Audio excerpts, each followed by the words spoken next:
कहानी यहीं खत्म। अब कभी किसी को कुछ पता नहीं चलेगा।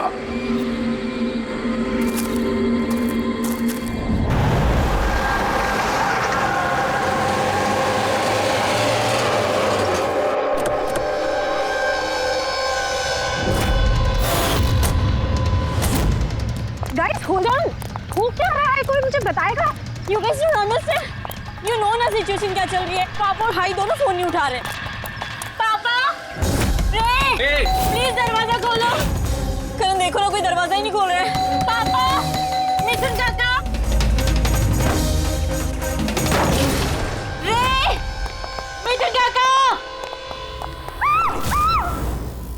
Oh, my bro, my bro. He's not. मिथुन काका, मिथुन काका, मिथुन काका, मिथुन काका। बेहोश। पापा, पापा। अंकल डोंट एम्बुलेंस को कॉल करो, एम्बुलेंस को कॉल करो अर्जेंट। शीतल, जब तुम वहां खंडाला में थी तब ये सब हुआ? हाँ जी सर, एक्चुअली वहाँ हमारी प्रॉपर्टी को लेके कुछ प्रॉब्लम्स चल रही थी, इसीलिए मैं और करण वहाँ गए थे। करण? जी, ही इज माय लॉयर। अच्छा। सर वो लैंड शीतल के नाम पे थी, इसलिए उसे वहाँ होना ही था। यस सर, बहुत इंपॉर्टेंट मीटिंग थी। आप? She is Tara, my assistant.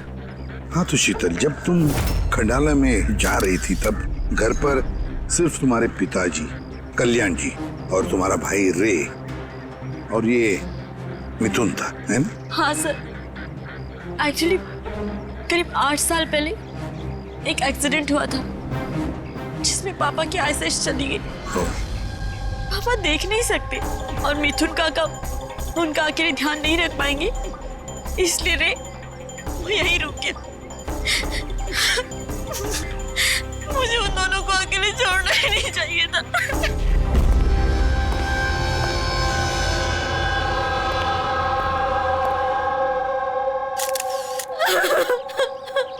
शांत हो जाओ। एक बात बताओ शीतल, अब तुम कह रहे थी कि उनको अकेले छोड़कर जाना ही नहीं चाहिए था, क्यों? ऐसे क्यों लगा तुम्हें? क्या तुम्हें डर था कि उनकी दोनों की जान को खतरा है, ऐसे कुछ होगा? नहीं सर, पर इतना जरूर पता था कि रे की उसके फ्रेंड्स के साथ ना कोई बड़ी प्रॉब्लम चल रही थी। फ्रेंड्स के साथ? और वो लोग एक दूसरे को ब्लैकमेल कर रहे थे किसी चीज को लेके।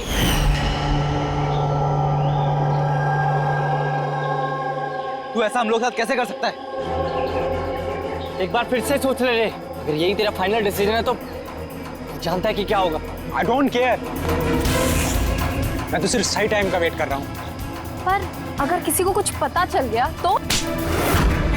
तुम पागल हो गई हो क्या? अगर तुम ऐसे बिहेव करती रहोगी तो श्योरली किसी ना किसी को तो डाउट हो ही जाएगा।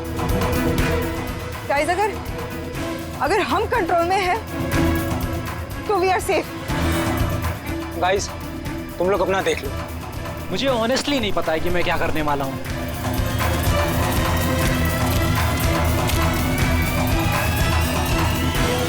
मुझे रे पे बिल्कुल भरोसा नहीं है।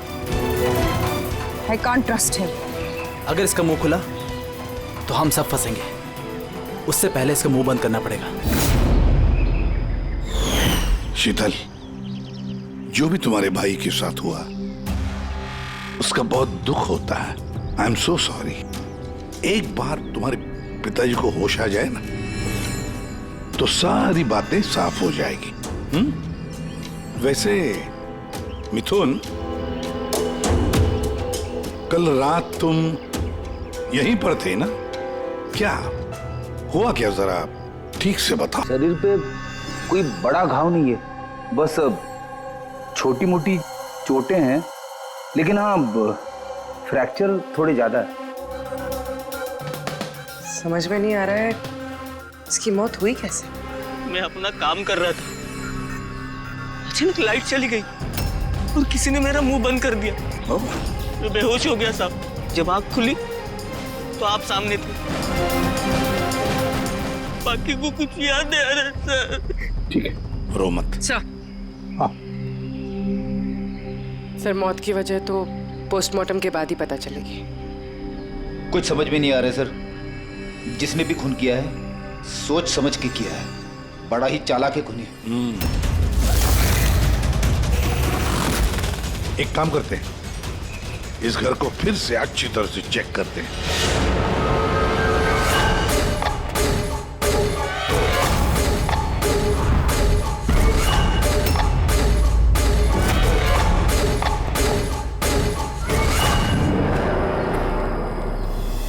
ग्लास तोड़कर अंदर घुसा है घर के अंदर।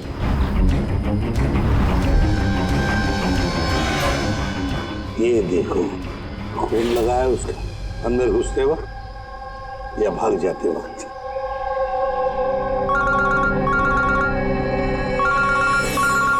Hello, ACP Pradyuman. अच्छा, कल्याण जी को होश आ गया?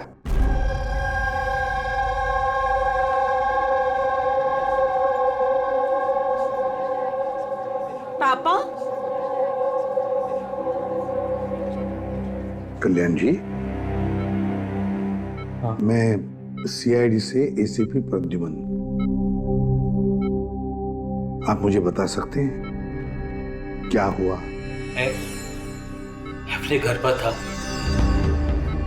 मुझे तो सिर्फ आवाजें सुनाई देती। रे जोर जोर से चिल्ला रहा था, चीजें यहाँ वहां फेंकी जा रही थी, बहुत शोर था, पता नहीं क्या क्या हो रहा था। और फिर सडनली बाएं हाथ से कोई भाग कर आया और उसने मुझे चाकू मार दिया, शायद बाएं हाथ से। और इससे पहले कि मैं रे को कुछ रे ठीक है? रे ठीक तो है? शीतल, शीतल, शीतल, तुम कुछ बोल क्यों नहीं रही? हे भगवान, हे भगवान। जो भी कुछ हुआ हम उसे बदल तो नहीं सकते, लेकिन जिसने भी आपकी बेटी की जान ली है उसे सजा दिलाने की पूरी कोशिश करेंगे। हाँ कल्याण जी, आपने कहा कि कोई बाएं साइड से आकर उसने आप पर चाकू का वार किया है, लेफ्ट हैंड साइड से। ये कुछ खास बात याद आती है उस आदमी के बारे में? हाँ, कोई खास बात? हाँ, वो जरूर लेफ्ट हैंडेड था, लेफ्ट हैंडेड था वो। ये आप कैसे कह सकते हैं? सर, मुझे पता चल जाता है, मेरी सेंसेस बहुत स्ट्रांग है। उसने जब मुझ पे वार किया, मैंने उसका हाथ पकड़ लिया था और वो इतना स्ट्रांग था, वो जरूर लेफ्ट हैंडेड था सर, 100% लेफ्ट हैंडेड था। तो क्या डॉक्टर साहब, ये जो जख्म है इनके शरीर पर, वो वाकई किसी खब्बू आदमी ने बनाया? यस सर, घाव के निशानों के हिसाब से यही लगता है। चलो सर, कुछ तो सुराग हाथ लगा। हाँ, ये चारों के चारों दोस्त रे को धमका रहे थे। गड़बड़ है, कुछ न कुछ तो गड़बड़ जरूर है इन चारों में। तनिषा, अंकिता, विवान और सैम। उठाओ इन चारों को, उठाओ।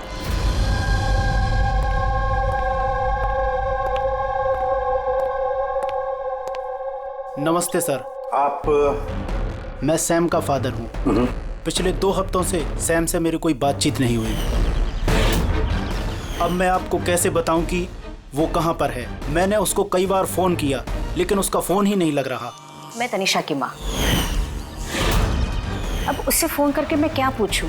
कि तनिषा ने खुद मुझे कहा था कि वो अपनी हॉलीडे एक्सटेंड कर रही है, कुछ दिन वो फ्रांस में रहना चाहती है। और मैं अंकिता का भाई हूँ, just for name sec. Sir, dad को बातों में फंसाकर 80% प्रॉपर्टी उसने अपने नाम पर कर ली। मैं क्यों फिक्र करूं सर उसके बारे में? सर, मैं अंकिता के बारे में कुछ नहीं जानता। हाँ sir, what I just know is sir, वो 2 हफ्ते पहले दिल्ली गई हुई थी कुछ मार्शल आर्ट कैंप के लिए। जी सर, मैं विवान का फ्रेंड। उसके डैड के पास इतना पैसा है कि वो घूमता रहता है। होगा कहीं हॉलीडे पे। मतलब ये चारों पिछले 2 हफ्तों से शहर से बाहर है और आप में से कोई भी उनके टच में नहीं है?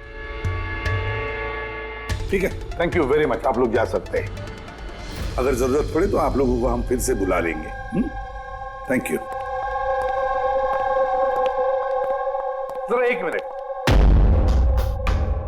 क्या आप बता सकते हैं कि सैम, तनिषा, विवान और अंकिता इन चारों में से कोई लेफ्ट हैंडेड है?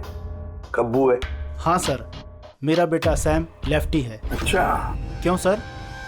नहीं नहीं, ऐसे ही ऐसे। हाँ, आप लोग जा सकते हैं। Thank you.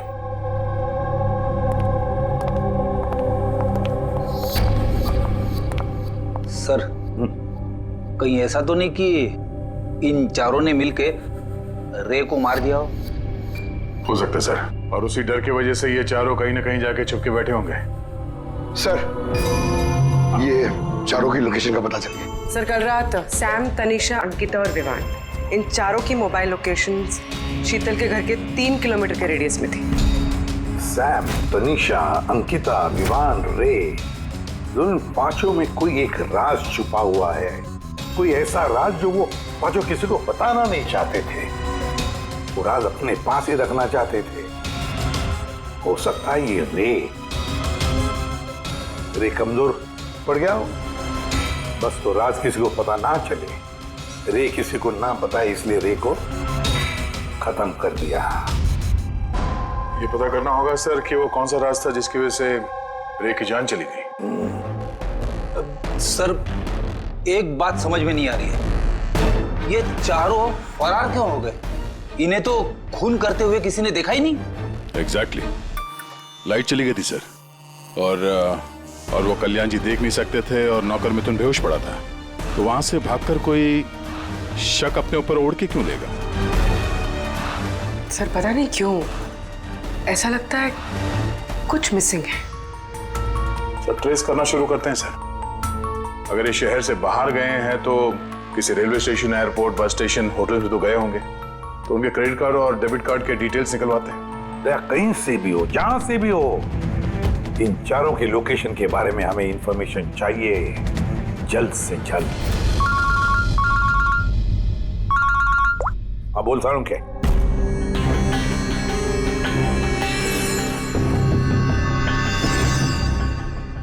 यार सारुण के, तूने इस कंकाल पे ये रेड मार्क्स क्यों किए?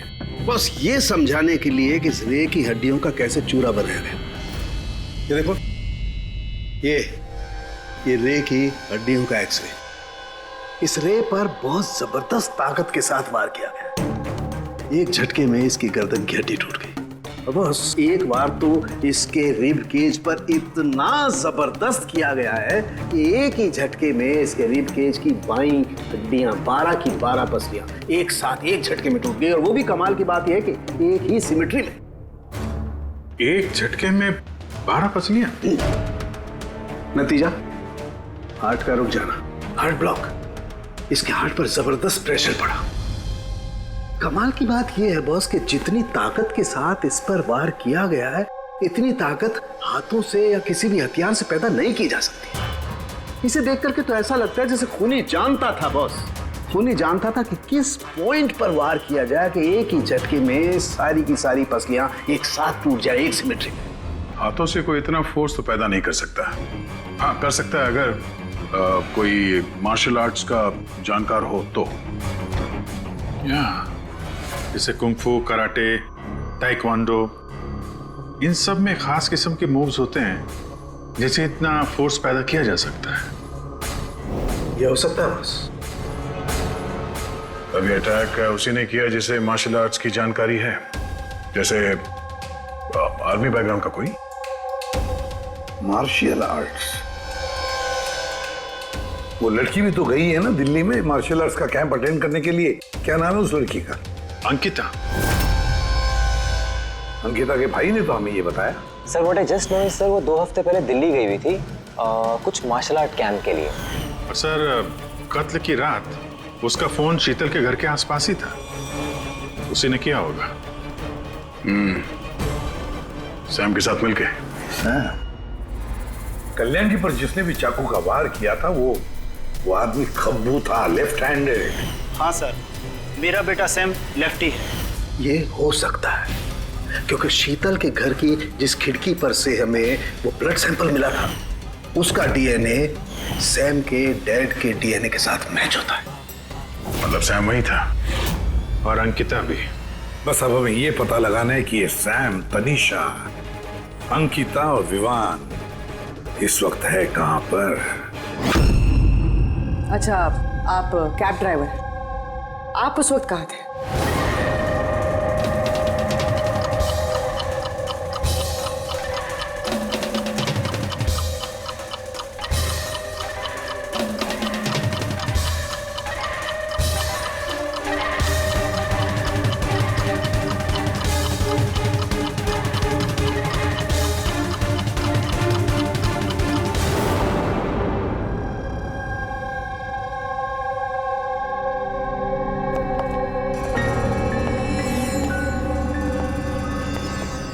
क्या हुआ? सर, सैम एक टूरिस्ट टैक्सी लेकर पूना चला गया। टैक्सी ने जहाँ उसे ड्रॉप किया, उसका एड्रेस थोड़ी देर में मिल जाएगा। सर, पिछले 24 घंटे में ये तनीषा ने पंचगनी में अपना एटीएम कार्ड 3 बार यूज किया सर। ये अंकिता तो बड़ी अजीब है। दिसंबर 2017 में इसने बोरिवली के ज्वाला डी मार्केट से 5 सिम कार्ड खरीदे थे। हाँ सर, ये वही जगह है जहाँ पे यूज सिम कार्ड मिलते हैं। और सर, ये सब के सब 10 दिसंबर 2017 को महाबलेश्वर गए थे और 14 दिसंबर को लौटे। सर, इन्हें लग रहा था कि इन्हें कोई पकड़ेगा नहीं, लेकिन इनसे एक गलती हो गई। ये जो अंकिता है सर, इसने जो सिम कार्ड्स लिए थे उसकी लोकेशन हमें महाबलेश्वर से 15 किलोमीटर आगे हाउस होल्ड में मिली। हाँ, brilliant job, absolutely brilliant job. बस अब नाउ नो वेस्टिंग टाइम, हम टीम बनाते हैं और काम शुरू करते हैं। लेकिन सर 5 सिम कार्ड, वो भी यूज्ड, कर क्या रहे हैं ये लोग? जो भी कर रहे हैं करने दो, पर पछताएंगे जरूर, बहुत पछताएंगे।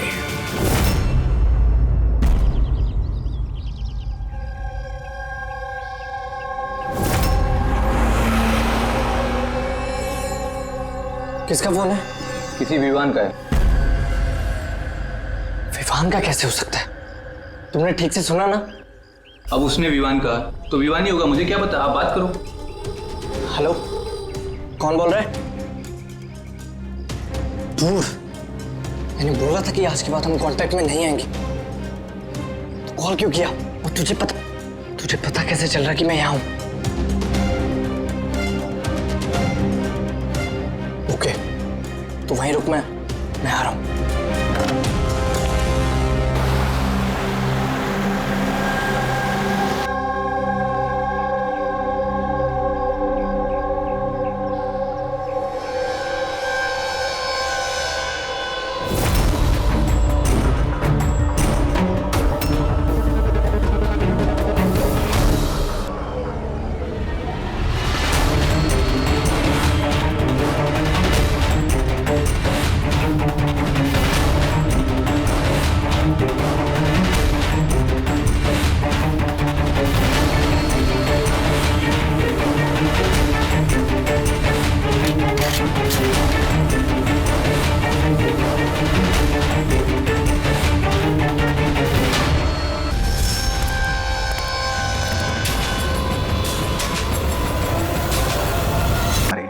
लॉन्ग डिस्टेंस शॉट था, ऑब्वियसली स्नाइपर होगा।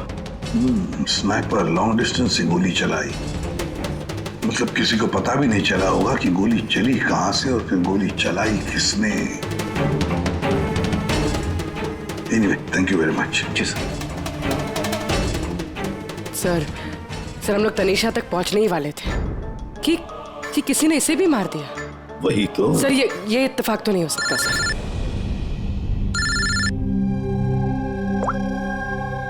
हेलो, क्या? ठीक है। क्या हुआ? सर, पुणे पुलिस स्टेशन से फोन था, किसी ने सैम को मार दिया। What? Oh my God. Sir, वो जिस लॉज में रुका था उसी लॉज के पास। सर, ये जरूर विवान और अंकिता का ही काम है। ये कोई सीक्रेट है जिसे छुपाने के चक्कर में ये लोग आपस में एक दूसरे का खून कर रहे हैं। अपनी जो भी है उसे पता कैसे चलता है कि हम किसके पास जाने वाले हैं? 4 में से 2 बज गए हैं। विवान और अंकिता।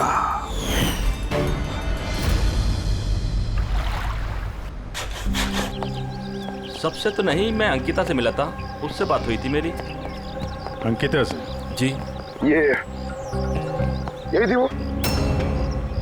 हाँ, ये वही लड़की है, इसी ने मुझे पेमेंट दिया था, 2 दिन के 20,000 रुपए। 2 दिन के 20,000 वो मान गए? ऐसी क्या इमरजेंसी थी? अच्छा, उन 2 दिनों में आपने उनसे या उनके ग्रुप के बाकी लोगों से मिले थे? नहीं सर, मैं किसी से नहीं मिला। मैंने तो उस लड़की को ऑफर किया था कि हमारे पास कुक और क्लीनर दोनों हैं, लेकिन उस लड़की ने मना कर दिया कि मुझे कोई हेल्प नहीं चाहिए। तो उसने कहा कि आप 2 दिन के बाद आइए, जब हम यहाँ से चले जाएं। और 2 दिन के बाद जब मैं वापस आया तो यहाँ सब कुछ वैसा का वैसा ही था, कोई गंदगी नहीं, कोई कचरा नहीं, सब साफ सुथरा था एकदम। अच्छा, उसके बाद आपने ये जगह किसी और को दी? नहीं सर, हमें जगह का रिनोवेशन कराना था, इसके लिए हमने जगह बंद कर दी थी। आपके क्लीनर को जरा बुलाइए, उससे कुछ बातचीत करना चाहते हैं। मैं भेजता हूँ। बिना क्लीनर और बिना कुक के 2 दिन यहाँ पे रहे, कुछ ना कुछ तो खिचड़ी पकी रही थी यहाँ पे। कॉटेज की सफाई तुम्हें करते हो? जी सर। चलो।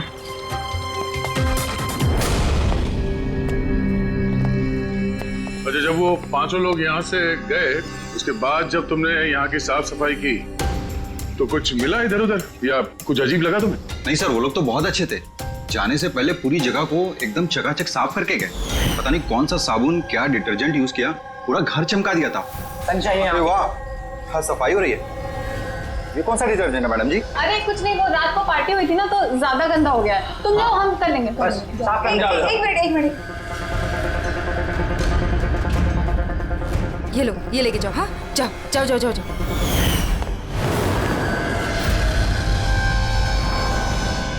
बहुत महंगी है सर, मैंने तो पहनी नहीं कभी, वरना लोग कहते हैं चोरी की। महंगी तो है, पर फिलहाल ये महंगी घड़ी हमारे पास रहेगी। जी सर। आइए, आप लोग आइए।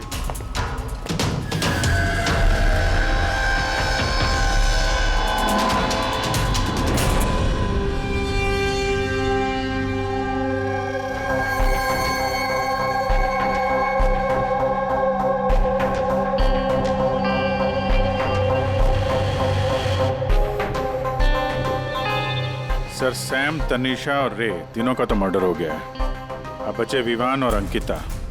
खूनी इन दोनों में से ही कोई हो सकता है। ये विवान ही होगा, उसी ने सैम को फोन करके लॉज के बाहर बुलाया था। तो जो भी हो, उसे पता कैसे चलता है कि हम कहाँ जाने वाले हैं? और जब भी हम वहां पहुंचते हैं तो उससे पहले ही वो वहां पहुंचकर फोन करके निकल जाता है। सैम किस लॉज में ठहरा है और तनीषा रोड पर कहाँ मिलेगी, ये सारी इंफॉर्मेशन तो हमारे पास थी ना। उन तक कैसे पहुंची? सर, शायद वो लोग एक दूसरे के कांटेक्ट में हो। नहीं पूर्वी, बिल्कुल नहीं, क्योंकि लॉज के मालिक ने बताया कि सैम को जब विवान का फोन आया तो सैम को झटका लग गया। मैंने बोला था कि आज के बाद हम कांटेक्ट में नहीं आएंगे, कॉल क्यों किया? बॉस, क्राइम सीन पर ये जो शोपीस मिला है, इस पर ऑक्सीजन प्रोड्यूसिंग डिटर्जेंट मिला है। इसे ऑक्सीजन प्रोड्यूसिंग डिटर्जेंट से साफ किया गया है। ये क्या है?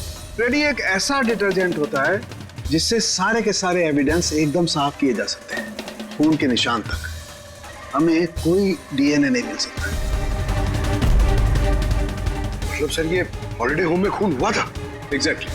और हाँ, ये घड़ी, इस पर अलग अलग लोगों की उंगलियों के निशान तो हैं ही, साथ ही इस पे मुझे किसी का डीएनए भी मिला है।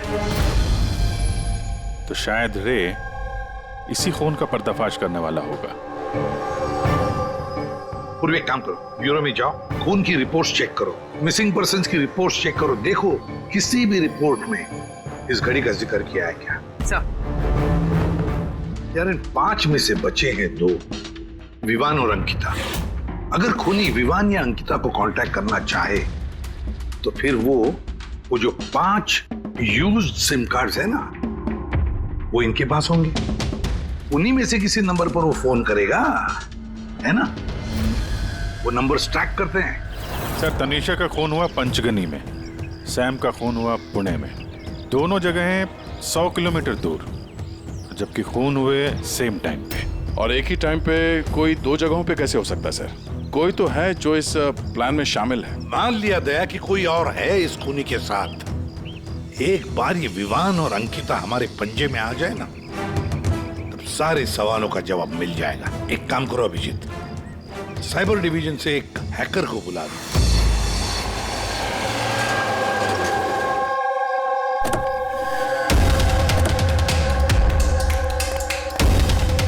इसमें पूरे पैसे है ना?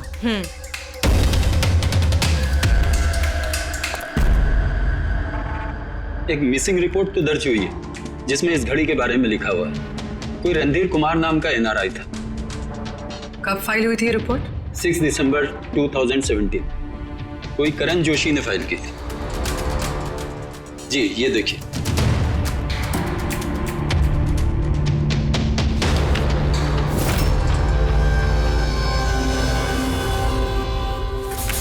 Thank you.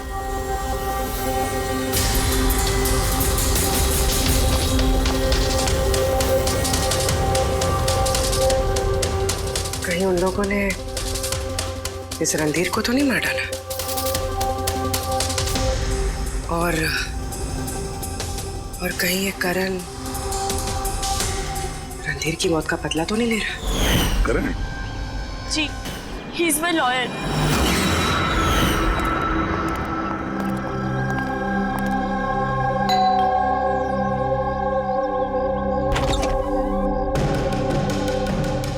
Good to see you.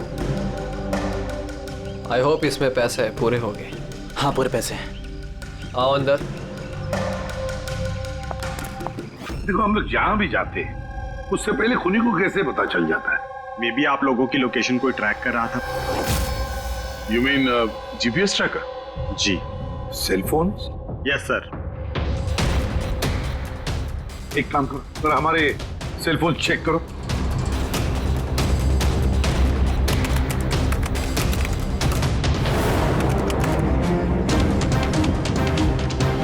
तुमने पैसे मांगे थे, हम लेकर आए हैं। अब वो एविडेंस दो और सब खत्म करो। खत्म करूं? जैसे तुम लोगों ने रणधीर को खत्म किया था। करण, हमें सबूत दो। देता हूं, लेकिन उससे पहले मैं तुम्हें किसी से मिलाना चाहता हूं। कौन? बुलाता हूं।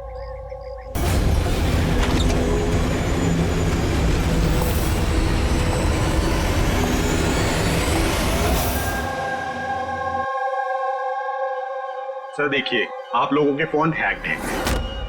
व्हाट? हैक्ड? पर कैसे? आपके फोन में हिडन स्पाईवेयर है जिससे आपके सारे ईमेल्स, कॉल, मैसेजेस, सब चीजों को ट्रैक किया जा रहा था। लेकिन हमारे फोन हैक कौन कर सकता है? और कब किए होंगे?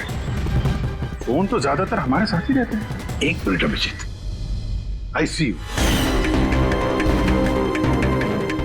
हमारे फोन्स को उसी वक्त उसने हैक किया है। और अभिजीत सर, दया सर, आप दोनों के फोन को शायद उसने एसीपी सर के फोन से हैक कर दिया होगा।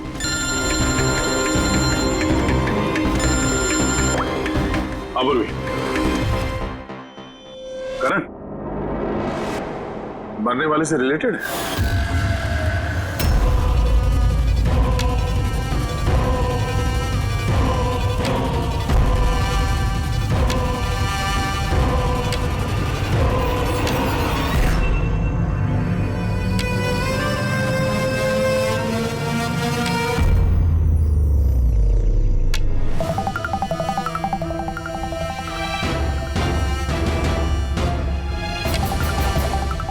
जो सजा रणधीर तुम लोगों को देने वाला था, अब हम तुम्हें देंगे।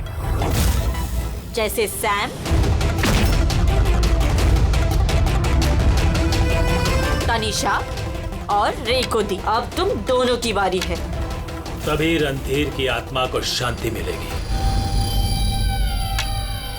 इसी घर में मारा था ना तुमने रणधीर को?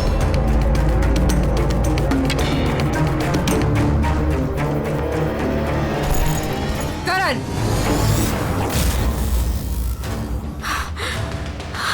तुम्हारे पास कोई सबूत नहीं है ना? तुमने हमें फंसाया है ना? हाँ?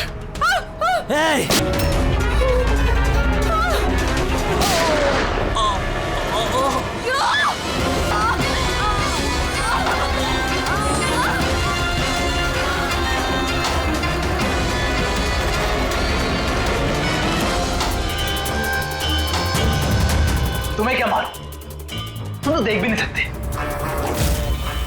पर मानना तो पड़ेगा। बस यही प्रॉब्लम है आजकल के तुम जैसे नौजवानों की। बहुत जल्दी होती है तुम जैसे आजकल के नौजवानों को किसी भी नतीजे पे पहुंचने के लिए। ये पकड़ो। कौन कहता है कि तुम्हें देखने के लिए मुझे नजरों की जरूरत है?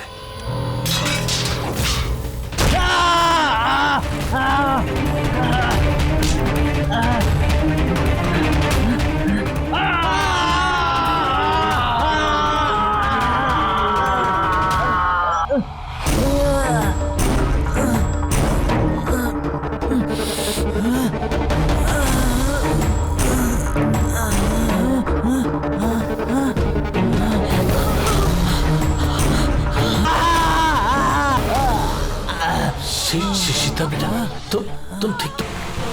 बरसों से मैं स्पेशल फोर्सेस में था। दुश्मनों को तो मैं चुटकी भर में सूंघ कर निकाल देता था। फिर तुम तो बच्चे हो।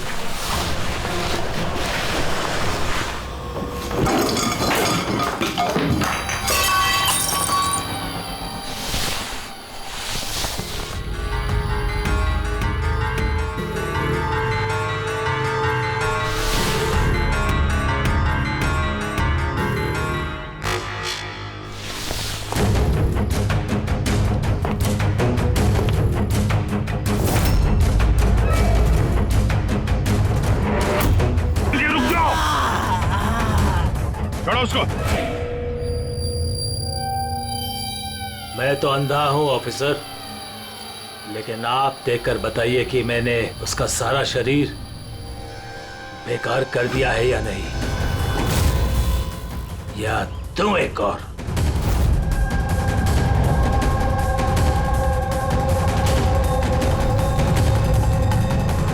शीतल, रणधीर तुम्हारा भाई था और कल्याण जी रणधीर तुम्हारा बेटा है ना?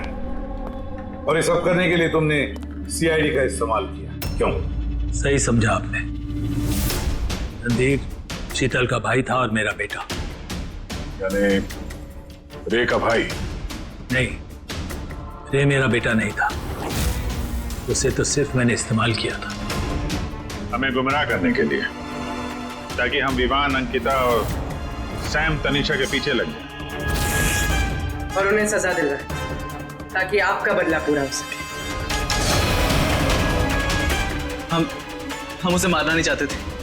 रणधीर एक्सचेंज प्रोग्राम का स्टूडेंट था, एकदम सीधा, लेकिन बहुत पैसे वाला। अंकिता हमेशा से ही एक हाई फाई लाइफ जीना चाहती थी। उसी ने ये प्लान बनाया और रणधीर को किडनैप करके उससे पैसे मांगने। कितना रैंसम मांगा था तुम लोगों ने? 5 करोड़। फिर भी मार दिया तुमने उसे। रणधीर भाग रहा था, अंकिता को गुस्सा आया और उस 1 सेकंड के नॉनसेंसपन में उसने उसे मार दिया। और हम सब घबरा गए, कुछ समझ नहीं आई कि क्या करें। तो उसकी बॉडी लेकर हमने लेक में डाल दिया।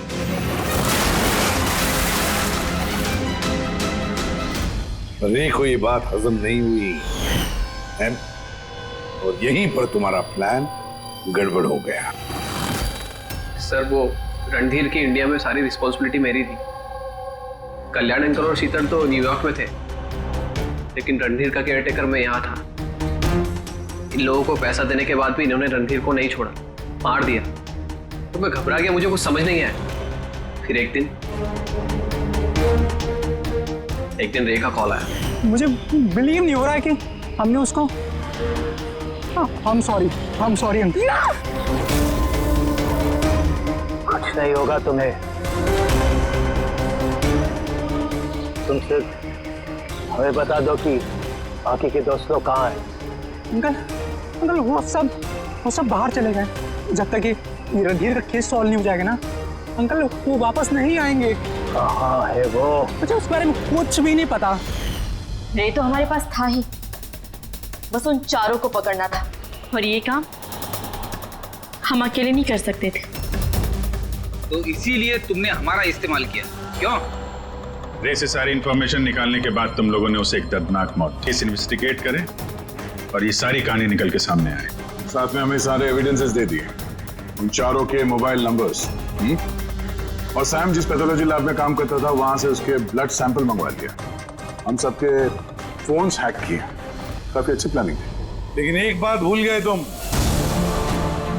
सजा देने का काम तुम्हारा नहीं, कानून का है। रणधीर की मौत का बदला तो तुमने ले लिया, लेकिन सजा अपने आप को दी है, अपने आप को।